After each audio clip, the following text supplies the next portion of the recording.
Have you ever wondered how to implement token authentication with Django and do it in a secure way? Well, that's exactly what we're going to be doing in this video. So I'm going to be showing you how to put together a Django app, and we're going to be using the Django REST Framework to build out an API which implements token authentication and stores the token value in a secure way. So here is sort of a breakdown of what we're going to be doing. We're going to be creating an API with 4 different endpoints. One's going to be for registering a user to the app. We're going to have another one which is going to be to retrieve the user.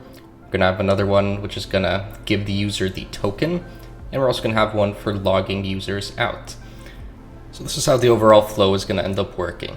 So first, the user is going to want to register for an account so that they can have their details stored in the database. After that, they're going to be logging in, which they're going to be using this endpoint for. So that's the token endpoint. So when they hit this endpoint, the way that this is going to be storing the token value in a secure way is it's going to be putting it in a cookie with the httponly flag set to true. So when the client gets a response back from this endpoint, there's going to be a set cookie header, and that's going to be setting the cookie inside of the browser. And then when the client goes to make requests to say something like this endpoint to retrieve their user details, the way that that's going to work now is there's going to be this cookie with the HTTP-only flag, which means that client-side JavaScript won't be able to access the value, but when they send a request here, that cookie, it's going to be attached to that request automatically, and then here, we're going to be able to extract that value. Now, this is not going to be the default behavior that Django REST Framework does with token authentication, so we're going to see how to overwrite this behavior so that instead of grabbing the token value from an authorization header, we're going to instead just grab it from the cookie. And then we're going to authorize that user, and then they're going to be able to retrieve their user details. And then we're also going to have the logout endpoint, and then all the logout endpoint is really going to do is it's just going to remove this cookie. So really, when you're dealing with token authentication, the whole concept of logging out is just removing the token value because that's what you use to be authorized during any request. So then as long as you remove that value, then you're technically logged out. So maybe in some ways this might work is, let's say, if you're on the client, maybe you store this value in local storage or something, and then deleting the value would be you're now logged out. But local storage is not as secure as this mechanism, so this is why I'm showing how to implement it this way. And then the concept of logging out in this case would be just removing the cookie from the browser. So we're going to be seeing how to implement all of that. Also, if you enjoy content like this, make sure to leave a like on the video. It helps the YouTube algorithm recommend my video to other people who might be interested in videos like this. Also, you can feel free to subscribe if you want to see more content like this. And with that, let's now get into how to implement this. So I have VS Code open. This is where I'm going to be putting together this project. So first I'm going to start off with opening my terminal. And then you're going to need Python. And in particular, I'm using Python version 3.11. So the first thing I'm going to do is create a virtual environment. So I can do that with this command here, python 3-m venv, and then venv. I'm just going to zoom in a bit so that this is more visible. So now I'm going to have this virtual environment folder created, so I can do source venv activate in order to activate the virtual environment. And then if you're on Windows using PowerShell, you'll be doing something like ./venv/scripts /activate.bat. However, if you are on Windows, I'd also recommend looking into something like Linux WSL, since it makes development a lot better if you're on a Windows environment. So now the next thing I'm going to do is I'm going to install some packages that I need. So I can do that with pip install, and then I want Django REST Framework. Then another one I'm going to install is python-.env. This way I can create a .env file and have environment variables. And then another optional one that can be installed is also Django course headers. So this would allow me to set up course headers in the responses through middleware, which often you do want to do with the REST API, so we also might as well set that up as well. So with that, I'm going to clear what's in here, and then I'm going to do a pip freeze, and then requirements.txt. So this way I can have all of these dependencies now within this requirements.txt file. Next, I'm going to do Django-admin start project. I'll call it token underscore auth. And then I'll put it in the current directory. And then also I have access to a command like this because I do have Django installed, since that's one of the dependencies within Django REST Framework. Next, I'm going to do Python manage.py, since now I have this manage.py file created. Do start app users. This is where I'm going to create all of my users logic. And with that, we can now get started. So first thing I'm going to do is open up my settings. And then I want to set up this behavior where I can have environment variables brought into here. And then I want them to be brought in with a .env.local file. This is where I'm going to set up my environment variables.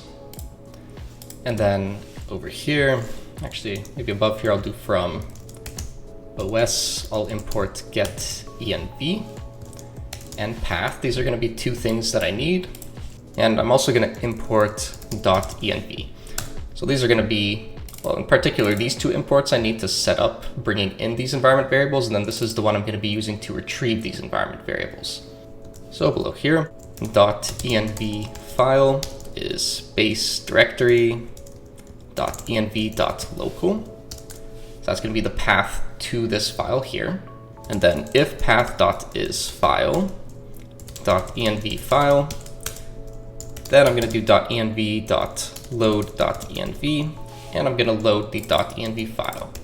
So first we want to make sure that this is a valid file, and then we're going to load it. So then with that, we can now actually get these environment variables. So we can start by doing something like this. I'm going to cut this value, and I'm going to create something like Django secret key is equal to this value. And then what I can do is get env, and then you want to wrap this in quotes. And then another thing you can do is you can pass a default value if, let's say, this doesn't exist for some reason. So the way I can do that is I can import from Django core management utils get random secret key. And then I can just call this function and get a random secret key. And then I can do the same thing with debug and allowed hosts. So I'll do get env, debug, and by default, it's going to be the string false. And I'm going to do equals equals true. And the reason for this is that environment variables are always going to be strings. So then this debug, this is going to be a Boolean value, which means I have to do this sort of Boolean expression to get this to be a Boolean. So then here I can just set debug equals true. And then that way I get true equals true. This is going to be the Boolean value true. Next I'll do the allowed hosts. So I'll do get env. And I'll do Django allowed hosts. And I'll have a default value of 127.0.0.1. And then common localhost. And then I'll do a dot split on the comma. This way with the dot split, this will turn into an array. So I'm going to be expecting to receive a comma separated string for this. And then I can just pass that here. And I can pass that same default of 127.0.0.1, comma, localhost. Next, I'm going to go to the installed apps. And then here, I'm going to want my users app. And then I'm also going to want some other things here as well. So to see what those things are, I can go to Google.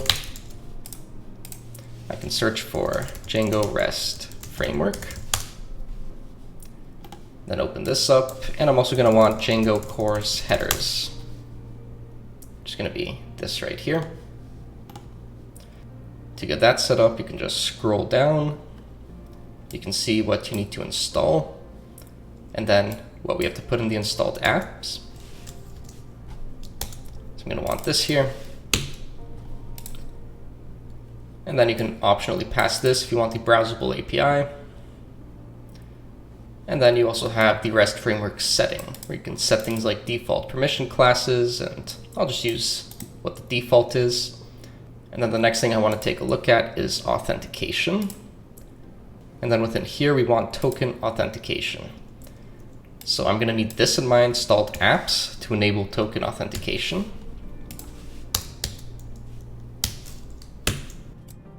And then from there, it shows you how to actually set this up. So with the authorization header, then you'd normally have token space, then the token value, but we're going to be overriding this behavior, so we won't need an authorization header. So this is just like a transport mechanism. We're pretty much adjusting the transport mechanism, but the authorization mechanism of the token will remain the same. And then another thing that we have to set up is inside of the REST framework setting. So I'm going to scroll down and then say right here, I'll have REST framework. So that's going to be a dictionary. And then I'm going to want default authentication classes. Then that's going to be a list. And then in here, I can pass REST framework, authentication, token authentication. And then ideally, it would be nice if this was shown here, like what setting to pass, but for whatever reason, it doesn't show it here. But this is pretty much what you'd want to do. Just set the default authentication classes to the path to REST framework token authentication. And then you can always confirm this by going to the virtual environment, looking for REST framework, and then authentication. And then here's where we have that token authentication class. So it's just going to be the path to this right here. And then if you scroll down, you're also going to see there's this authenticate method. So this is one that we're going to have to override, because right now the way that things are going to work is anytime a request is sent to an authorized endpoint, you're going to be hitting the view that requires authorization, and that's going to run through this authenticate method. And then if a user is successfully authenticated, then inside of the request, you're going to place the user. So that's the way that that works. So then when you do things like self.request.user inside of the view, you're going to have access to that user because of what happens during the authentication process. But right now, this authentication process, the way it works is first you do this line, which is going to, from the authorization header, you're going to have something like token space and then the token value. And then this is going to give you back an array where the first value is the string token, unless you overwrite that to be something else like bearer, let's say. And then the second value is going to be the actual token value. And it's going to run through all of this. It's going to see, okay, so this first value, make sure that it's actually present. So you should have something like token space, then the token value. And then you're going to check if the length is equal to 1, then that means that this is not valid. There should have been 2 values. If there's more than 2, that's also not valid. And then it's going to do this decode. And this decode is just because of what happens during this thing right here. If I can click into it, there's this encode that happens, and then you have to do a decode. So that's just something with the headers. And then after that, they do the self-authenticate credentials with the token. So this is what we're going to be overriding. We're not going to be doing this stuff here. We're just going to be grabbing the token from the http-only cookie and then authenticating credentials. So let's see how we can do that. So inside of here, I'm going to create an authentication.py file. Then I'm going to do from REST framework .authentication. I'm going to import token authentication. I'll create a class of custom token authentication, and that's going to inherit token authentication. And then I can define authenticate, so that way I can override this method, pass in self request, and then from there I can do token is request dot cookies dot get, and then I'll have a cookie, let's say that's called token. That's what I'm going to expect it to be called. And then if not token, we're just going to return none.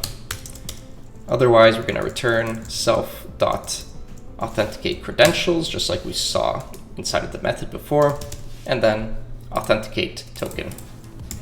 So now that we have this set up, what we can do is we can go to the settings, And then instead of using this here, now we're going to use our custom one, which is users.authentication. So that's the name of this file. And then .custom token authentication. So this is now going to be the exact same as token authentication, except for this authenticate. So this way, whenever we hit an authorized view, it's going to now run through this logic instead. And then one thing I can do to make this a little bit better is this string value here, I can grab from the settings. So that way, if I choose to change the value of this, I can just change it in one place and it'll be reflected all throughout the code. So I can do from Django conf import settings, and then here I can do settings dot the name of the setting, which I'll call something like auth underscore, whoops, not token, but I'll do cookie. And then inside of the settings, I can set this thing up and it'll be token. So now we're done with this file, and I'll close up this as well. The next thing I'll do is set up the course headers.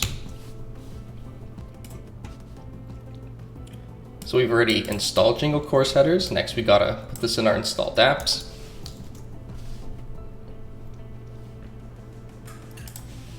So right here, I'll paste this course headers. And then we're gonna wanna grab this middleware. So inside of the middleware, right above the common middleware is where I'm gonna paste this. So that way it's going to run through the course middleware every time we hit a view. And then you can do course allowed origins, and then that way you can set up which origins you want to allow. So I'll do that, say here. We can do get env, course allowed origins is what I'm going to call this. And then .split on comma. So this way this is going to be an array, since that's what the setting is expected to be. And then I'm just going to have a default value.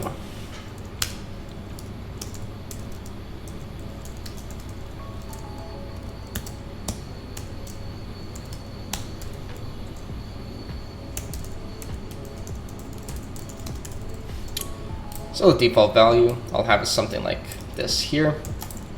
So locally you might have a front end running on, let's say localhost :3000. So then I'm going to want to set up these course headers so that way these requests don't get blocked by the browser for any client-side application running here. Now I'm not going to be setting up a client-side application, but this is typically what you'd have. And then I can also go in here, do course allowed origins, and also put this here as well. So with that, the next thing I'm going to do is set up a custom user model, because I want to have a user model that has a first name, last name, email, and password, and then I want the users to be logging in using the email and password. That is not the way it works by default with Django. Django uses a username and password, but I don't want that behavior. So what I'm going to do is, I don't need these anymore. I'm going to look for Django project. That's going to be the Django documentation. Then I can click on documentation and then look for something like authentication. And then there's this customizing authentication in Django. So I can click that, and if I scroll to the bottom, so near the bottom there's going to be a full example. That's what I'm looking for. And then it just shows an example of setting up the custom user model. Then what I want is going to be very similar to this, so I'm just going to copy this. And then I can go back here and paste this. So this is the way it's going to look. And then I'm also going to put these imports on separate lines. And there's going to be an additional import I'm going to want, which is permissions mixin. And then here we have the class my user manager. I'm going to call this user account manager instead. That's going to inherit base user manager. And then this thing's going to have two methods created. It's going to have create user and create super user. So create users just for creating normal users. This one's for the admin users. And then we also have the user model itself, which I'm going to call user account. And then the user account manager, that's what's going to be used here. And then pretty much what this thing is let's say if I have something like user account, then I can do like, let's say user account dot objects dot create or create user. So this is typically what you see when you're dealing with Django models, or you might have something like product.objects.create or update or filter. So that's what this manager thing is. And then in this manager, we want to override these two methods. Because when we create a user, normally we don't use things like an email and a password. We use a username and password. So we want this to be overwritten. So I'll get rid of these doc strings. And I'll start by editing this one. So I'm going to get rid of this date of birth. I'm going to want first name, last name, and email. That's what I'm going to use to create the user. And then in the model, I'll get rid of this. I'll have first name equals first name, last name equals last name. Then we'll do user.setPassword. This will create a hashed password. Then I'm going to save the model and return the user. And then for create super user, I'm also going to get rid of this date of birth. I'm going to have first name, last name, email, password. I'm going to get rid of this.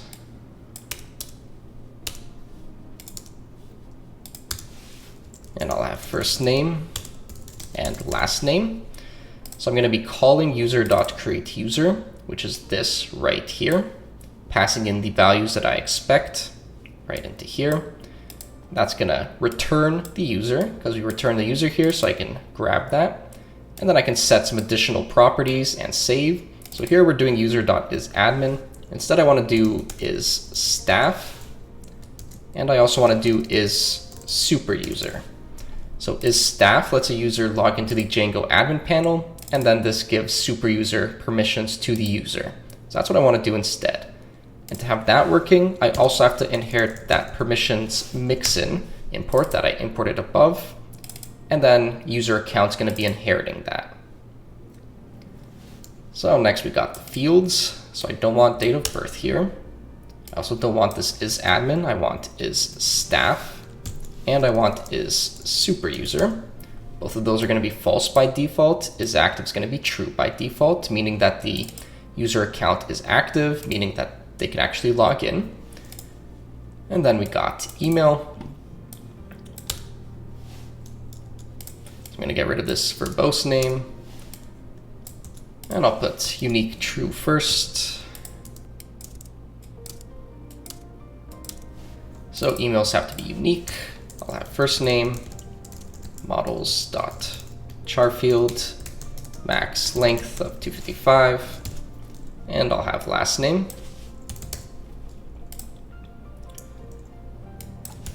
And then username fields is going to be email now. By default, this would be username, but I want the email to be what you log in with. And then any additional required fields in order to create the user, I'm going to want first name here and last name. Now, if you don't want to require first name and last name to create the user, then you don't have to put anything here. But I want it to be required to pass a first name and last name when you register for a user account. And then we have the string representation of the model. Then we have this, which we don't need, this, which we don't need, and this, which we don't need. So there we go. Now we have the custom user model created. So now I'm going to close this, and then I have to now pass a setting here, which you can also find here. If you scroll down, you have auth user model, and then here you pass the path to your custom user model. So in my case, it's going to be users/user account. And with that, now that's going to be utilized as the custom user model. So now that we have that set up, I'm going to open up my terminal. I'm going to do a python manage.py make migrations. So that's going to now create this model user account. I can do python manage.py migrate. That'll apply those migrations. And then from there, I can do manage.py run server. And that way I can have this running, and then I can check if I ever make any typos. So the next thing I'm going to do is we have to set up some views now for our register, retrieving of the user, logging in, logging out. And then in order to set that up, we also need to set up serializers. So first I'm just going to create the first view. So I'm going to want a class called user create view. This is what's going to be creating my user. And then this is going to be inheriting from REST Framework. And then .generics. I'm going to import create API view. And then this is going to accept a serializer class. And then to this, I'll pass user serializer, which I'm going to be creating now. So this is the only thing that this is going to require. And then if we click into this create API view, so this thing here will expect a post request, and then it'll call self.create. So self.create comes from this create model mixin. So that thing is right over here. So this thing is going to retrieve the serializer that we defined, passing in the data to it. It's going to check if it's valid. If it's not, it's going to raise an exception, and then you're going to get an error response. And then it's going to do this perform create with the serializer, which we'll call serializer.save. So at this point, if we go into serializers, so this is where serializers are defined. There's this base serializer. Actually, I'm just going to look for the model serializer, because this is going to be the thing that we end up utilizing. So that's going to be when we create the user serializer. So here it is. And then this thing, it inherits serializer, which inherits base serializer. And then base serializer, that is what has this save. And then this save, it's going to eventually do this self.create. And then when it does self.create, if I go back to the model serializer, so there we go, the model serializer. So now that create, it's going to call the create of this model serializer. And then that thing is defined. I think I passed it. There it is, create.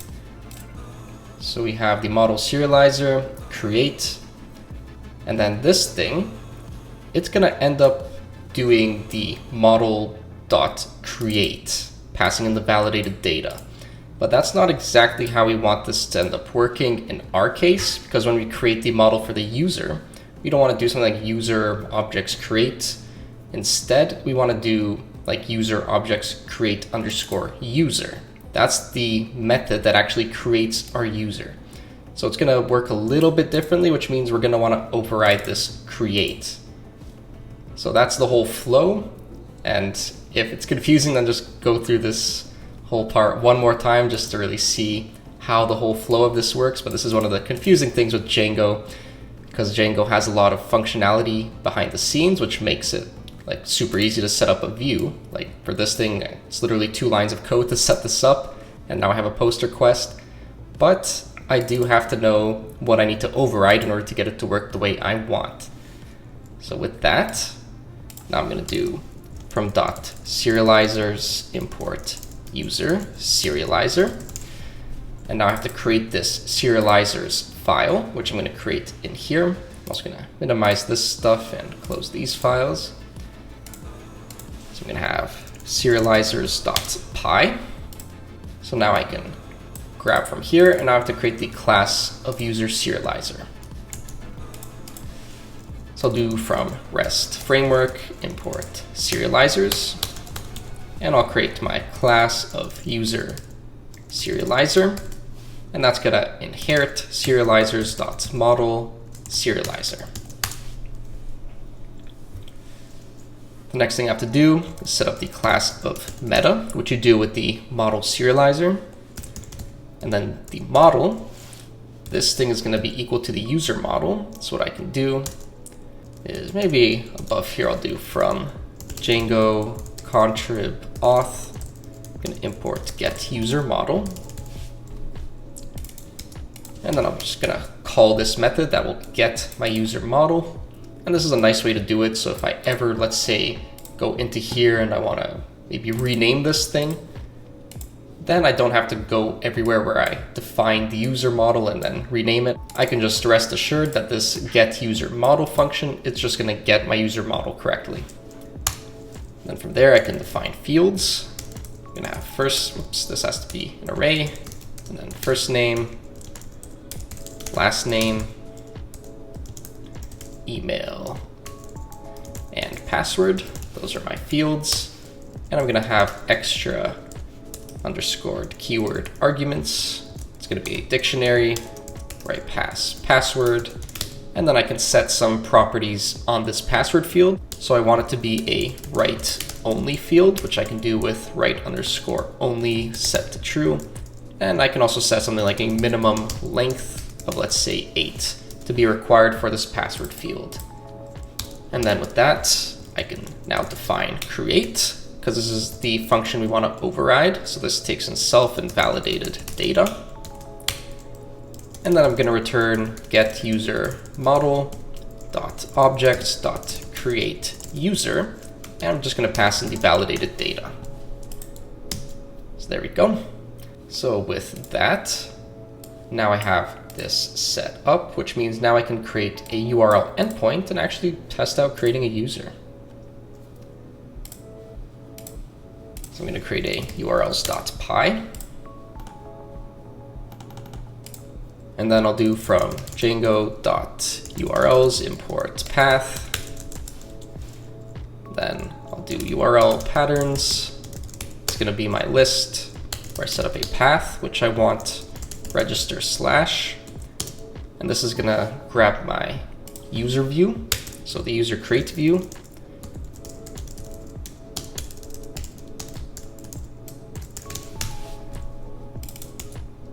And then the second argument has to be a function with class-based views. You do that with chaining on .as view. And I can pass a name of register. And then I have to go into my token auth urls.py.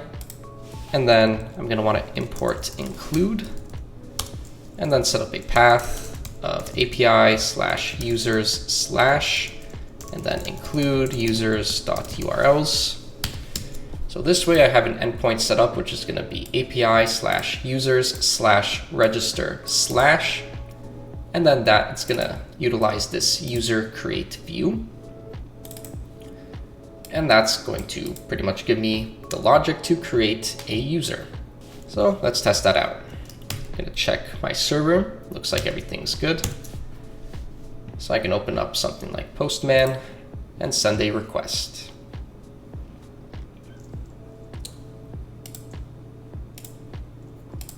This is going to be a post request to localhost 8000 API users register/.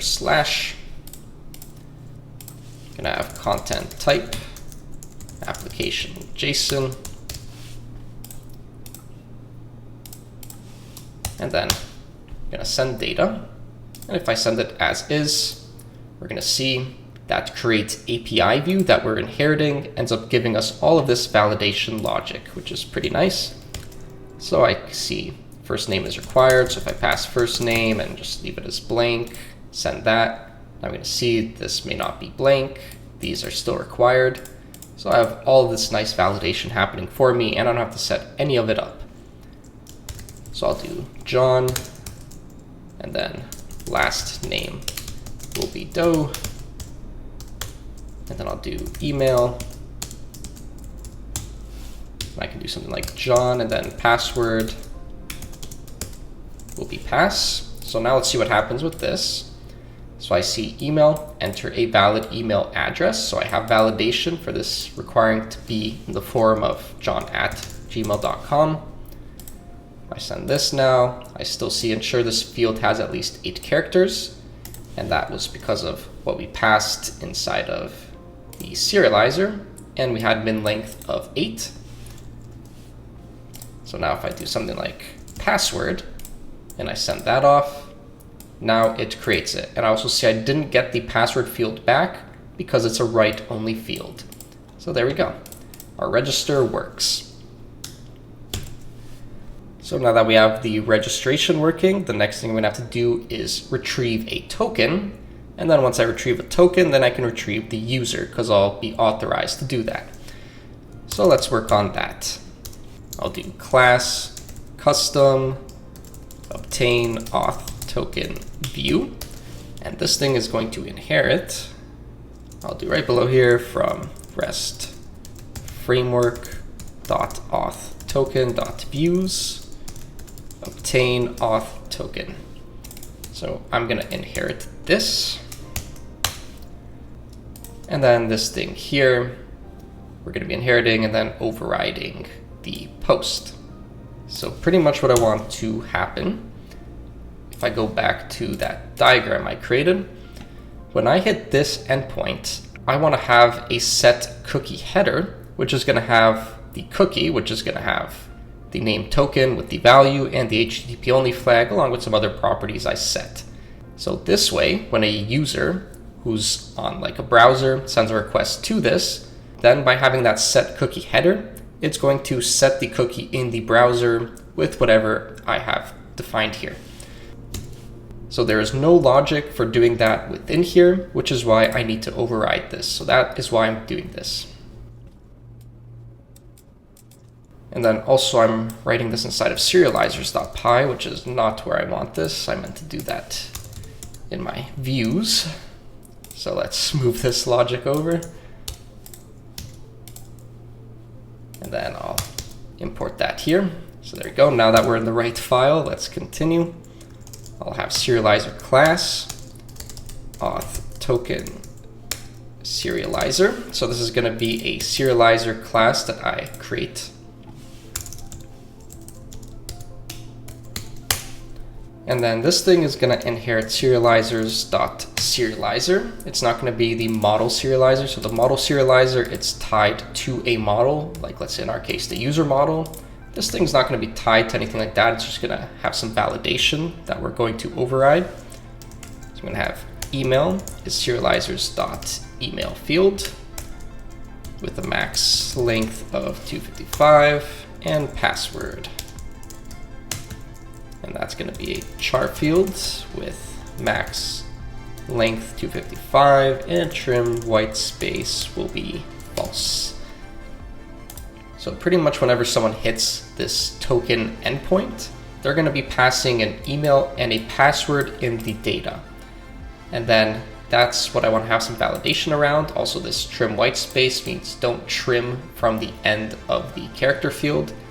So let's say if you have a password with a space character at the end, I don't want to trim that, because who knows, maybe someone wants to do that. And then I'm going to define validate with self and adders. So this validate is going to be what I'm going to be overriding. And then within serializer, this thing has the validate, which we can find if we scroll down. There it is. And this thing just simply returns adders. So I don't want to simply return adders. Instead, what I want to be doing is actually authenticating the user, seeing if this is a valid user, and then returning the user within the adders. So that's the way I want this to work. So in order to get that to happen, something I need to import from Django contract auth is authenticate. And then within here, I'm going to do email is going to be adders get email. Password is going to be adders get password. And then user is going to be authenticate. And then this authenticate, it expects to receive the request, which I can grab from self context get request. And then username, it's going to be email. And password is going to be password. And then with that, I can check if not user. Then what I can do is set a message and then raise serializers.validation error. And then I'm going to pass in a message that I'm going to define here. And then code of authorization. So for this message, what I'm going to do is I'm going to go to the top and then from Django utils.translation, I'm going to import get text, and I'm just going to refer to it as underscore. And then I'm going to use this, and I'm going to pass unable to authenticate with the provided credentials.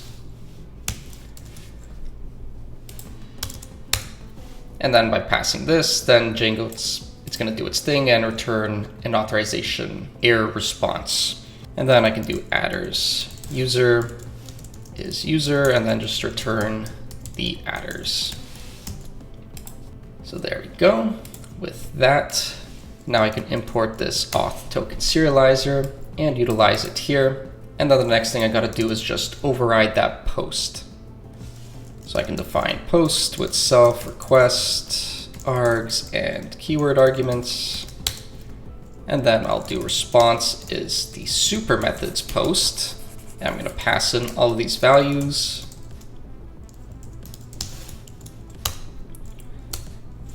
And then if my response status code is 200, whoops. If it's 200, then I'm just going to set my cookie of token with all the properties I want. So I could do that by first retrieving the token. I'm just going to come from the response data, and then I can do data get token, and then response set cookie. And then I'm going to want the settings from Django conf import settings. And then settings.auth cookie along with the value, and then all of the options. And then eventually I'm going to return the response. So before I return this response, I want to make sure I set that token cookie. And then I'm going to go to my settings, and I'm just going to define a couple more things here. I'm going to have auth cookie max age, which I'll do something like 60 by 60 by 24. This way it lasts for a day before it expires. I'll have auth cookie secure, which in this case, I'm going to have an environment variable, which I'll call auth cookie secure, which is going to be false because I don't want to require locally to have an SSL certificate. I don't want to have an HTTPS connection in order for this cookie to get passed along. So I'm just going to set this to false, and then in production you'd want this to be true. So that's going to be get env auth cookie secure, and by default it'll be true. And then we'll have a Boolean expression just to make sure that this is going to be a Boolean value. Then I'm going to have auth cookie HTTP only. That's going to be true. Auth cookie path. It's going to be slash. And auth cookie same site. This we can set to none. And really what you end up setting this to will depend on the sort of setup you have with the client and the server. If both the client and the server are on the same origin, so the same domain, same port, then in this case, you can set this to strict. You can also have a value of lax, or you can have a value of none. And then in our case, technically a value of lax would work out, except if, let's say you had a view which handled a post request and you had to be authorized, and in that case, the cookie, it would not really get sent in that request. So Usually you're going to have a value of none if you have cross origin set up with this sort of authentication. So this is going to be with the assumption that the origins of the server and the client are different. And then with that, we can now set these properties on the set cookie function. So I can do max age, which will be settings.auth cookie max age. And then path is settings.auth cookie path.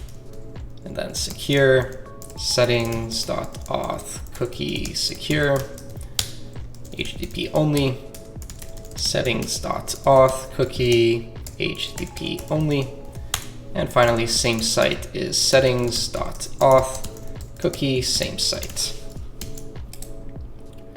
There we go. We can grab all of these from the settings. So with that, we can now open up the urls.py.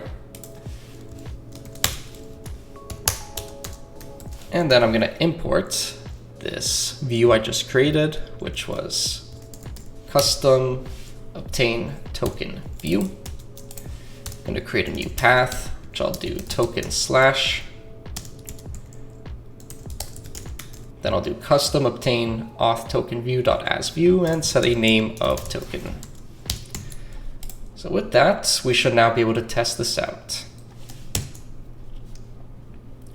I'm going to open Postman. I'm going to have another post request, which will be localhost 8000 /API /users /token /.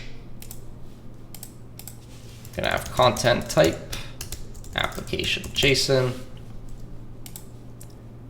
and then have raw data, which will be the email and the password that I'm expecting.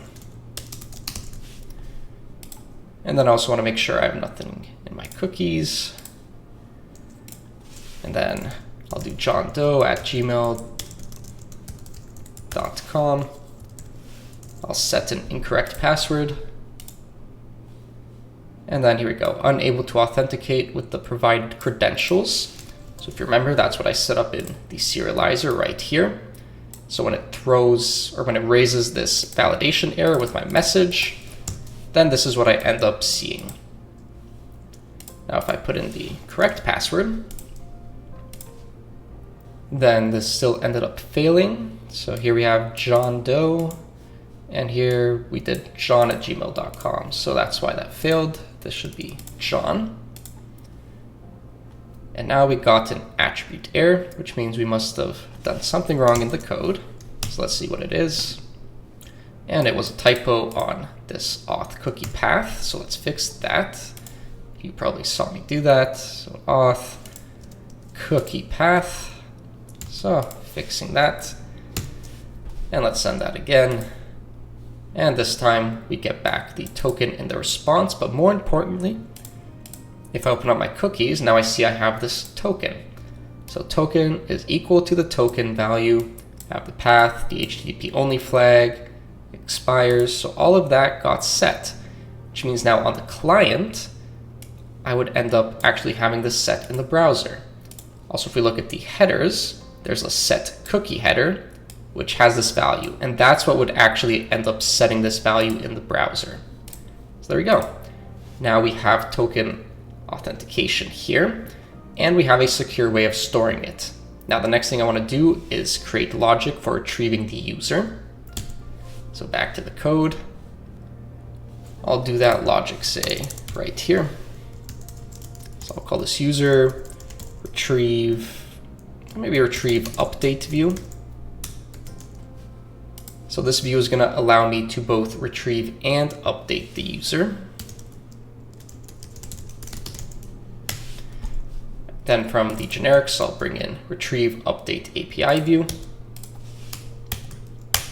And then this right here, I want you to be required to be authenticated to access this view. Otherwise, I'd want to return like a 401 response. So to do that, I'm going to do from REST framework import. Actually, I'll do from REST framework.permissions, and I'll just import is authenticated. And then I can pass permission classes, which is going to be is authenticated. that'll set up those permissions. Serializer class is going to be my user serializer. And then I'm also going to define this get object, passing in self and return self.request.user. So first, let's go over this get object thing and why do I have to define this? Well, if I go inside of here, this is going to be expecting these methods. And then if I go to the generic API view, this is where we have this get object thing. So this is going to grab the query set, the lookup field, and then it's going to do this get object or 404, passing in the query set and the filter args. And then this filter keyword args thing, it's going to be doing self.lookup field. So pretty much what's going to be happening is usually when you set this up, I would have something like API/users/me/ some kind of ID or slug. So maybe this is like ID1 here. So this get object, it is going to be expecting to have something like this in the URL. So that's this filtered keyword arg. It's going to be trying to grab this from the URL. And then here you can also see lookup URL keyword arg. And the problem is we don't have this in the URL. So we're not going to know how to retrieve or update. Because let's say if this was something like a products endpoint, what's going to end up happening is we'd have, let's say, product objects dot filter where the ID is equal to this thing that we grabbed, which would be from the lookup field. But we're not going to have this sort of behavior, and then you'd want to return this in the get object. But instead what I'd want is just to return the user. Now this user, it's going to be present in the request because when you do the authorization with the token authorization, then the user gets placed in the request. So we can just grab the user and just return that with get object. And then this way, everything's going to work as expected. Now, the only thing that we're going to have to do additionally is because I have this update behavior, I'm also going to have to go into my serializer, user serializer, and then also update this sort of update behavior. In particular, I need to do this because let's say if we update the password, we don't want to store the plain text password. So we need to make sure we do like the set password behavior like we had inside of the model, where we have this like user set password, which hashes the password. I want the same sort of thing if a user is updating their password. And that's not going to be how this works by default with the model serializer, because that's not really commonly what you expect to do when you're updating values for a model. So what we got to do is define update with self instance validated data. That's what this expects to receive. And then password is going to be validated data.pop password, and by default none. User is super, if I can spell that, super dot update, passing in the instance validated data. Then if password, user sets password to password, and then do a save and return the user. So that's how I'm going to expect to do this update. So we're going to pop it from the validated data so that it's no longer there. That's the idea. And then we're going to do the update with the validated data, passing everything except for the password. And then we're going to set the password using this so that it ends up being hashed. Then we're going to save that so that it actually gets reflected in the database itself. And then we're going to return. So this is what we got to do to make this update work as expected for a user. So with that, we should now be able to both retrieve and update a user. So let's test that out. So if I go here, do localhost 8000 API users me /. Now I do actually have to set up the endpoint. I don't think I did that. Yep, so let's do that quickly. So I'll do that, say here, user retrieve update view, create a path, which is me slash user retrieve, and then there is some kind of typo, probably this, yep, and then as view, and name is just going to be me. So now that we got the endpoint set up, now I can send this request off and it'll just work. I don't have to pass any authorization header or anything like that because I have it now in the cookie, and the authenticate method is going to grab it from the cookie in order to authorize my requests now, because that's how we set this up.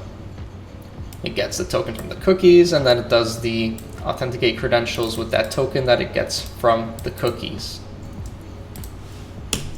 Now let's also test updating. So I'll do a patch request to localhost 8000 API users me slash. I'll have content type application JSON.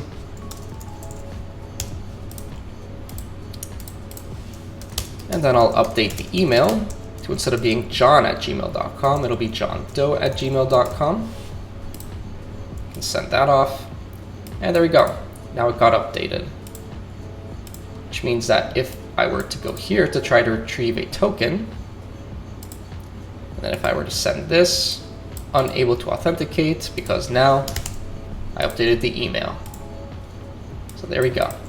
So the updating works. And you can also do a put request, and then in that case you would have to pass in like all of the values. So first name, last name, email, and password. You'd have to pass all of those fields in the put request. So we can also, might as well test that out.